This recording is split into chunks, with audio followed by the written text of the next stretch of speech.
এই পূজা, তোর boyfriend phone করেছে। স্পিকারে দে না। এনে। হ্যাঁ বলো। পূজা, কোথায় আছো তুমি? এই তো অমিতের থেকে নোটসগুলো লিখছিলাম, কাল তো এক্সাম আছে।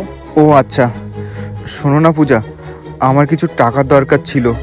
অ্যাকচুয়ালি আমি অনেকের কাছে চেয়েছি কিন্তু কেউ দেয়নি। এই লাস্ট টাইম তোমার কাছে চাইছি। আচ্ছা, এমন দ্বিধাবোধ করছো কেন আমার কাছে চাইতে? বলো তোমার কত টাকা লাগবে। 500 টাকা। ঠিক আছে, একটু দাঁড়াও।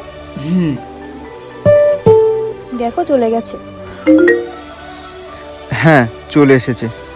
আচ্ছা রাখছি এখন, তাহলে পরে কল করব। ওকে। কেমন বয়ফ্রেন্ড রে তোর? আজকালকার দিনে ছেলেরা মেয়েদের পিছনে টাকা খরচা করে, তুই একটা মেয়ে হয়ে একটা ছেলের পিছনে টাকা খরচা করছিস। কি আর বলবো তোকে। আচ্ছা, এটা কোথায় লেখা আছে বলতো যে শুধু একটা ছেলে মেয়ের পেছনে টাকা খরচা করতে পারে, আর একটা মেয়ে কি খরচা করতে পারে না? তাছাড়া ও খরচা করুক আর আমি খরচা করি, দুটোই তো একই। আর তাছাড়া ওর খুব খারাপ সময় চলছে, তাই আমি ওর পাশে থাকতে চাই।